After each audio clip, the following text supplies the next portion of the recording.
4272. Tad cik ir jāmaksā alga, lai būtu labs speciālists? Stāstu tev gadījumu iz dzīves, ja? Tātad kādu laiku atpakaļ meklēju sev palīgu, nu sauksim viņu tā par studentu, un nu dažādiem darbiem un tā tālāk. Tur man nu nav svarīgi kādiem darbiem, vienmēr sakot, bet stāstu gadījumu iz dzīves.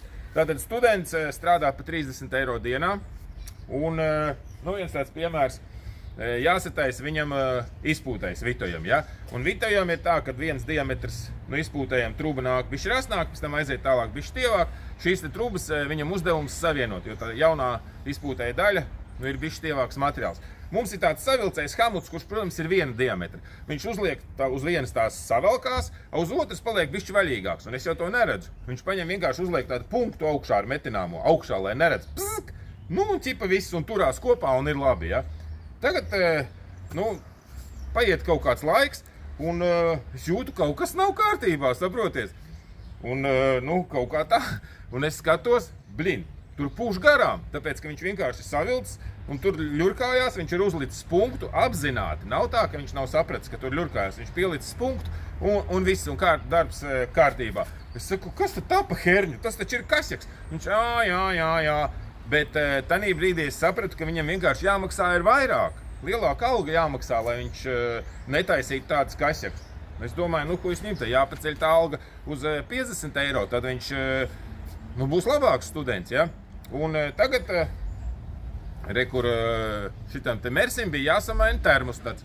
Nu, manam Mersim. Viņš to termostats samaina, un tur bišķi tālāk no augstspiediena sūkņa nāk trubiņas.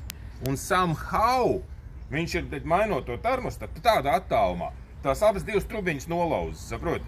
Tas jau strādājot jau pa 50 eiro dienā.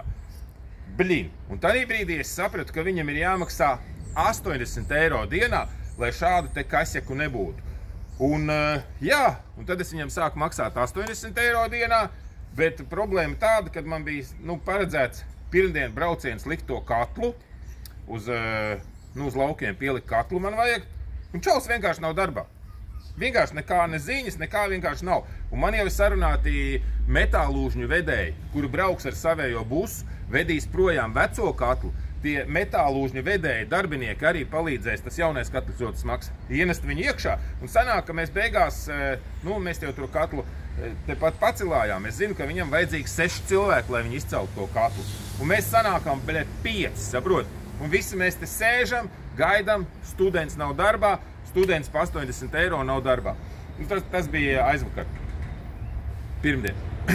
Kad? Aizvakar. Nu, pirmdien, kāds nav svarīgi pirmdien. Un, blin, atnāk students otrdien, tas, kurš jau saņem lielo palučku, kurš līdz ar to vairs nevar taisīt kasjakus, kvalitatīvi strādā, un viss, un nelauž vairs trubiņas nost, un tā kaut kā. Viņš nav, un viņš atnāk tā kā, it kā nekas nebūtu bijis, un viņš saka, ai, tehnisko baigi grūti mašīnai bija iziet. Visu dienu gāja tehnisko. Dinu. Nu, tu saproti, kādu tehnisko. Pa buņģām deva. Tā, ka nevarēja ne telefons atbildēt, nekā, ne pateikt. Nu, tā ir. Līdz ar to es saprotu, ka studentam ir jāmaksā sotaks dienā. Tad viņš nelauzīs no skronšteins, tad viņš trubas saliks pareizi, un tad viņš nāks visas pirmdienas darbā. Tā kā turpmāk. Kurš grib šancēt pie Jurkas par studentu, nāk piesakās, 100 dienā algā, stabili, un, nu, darbi jau tie paši. Jāapmaina izpūtēs, jāstais, ko students sataisīja kasjaku, tad tie trubiņi nolaustie gali jāuzliek apakaļ. Tad tagad, beidzot, mēs kaut kad varbūt uz tiem laukiem aizbrauksim, to katlu uzlikt, ja? A, ja nē, tad fucking Ralfam, kas tagad filmē, būs jābrauc. O, Ralfam būs jābrauc. Ralf, tev būs jābrauc. Ko tu krati galvu? Nē.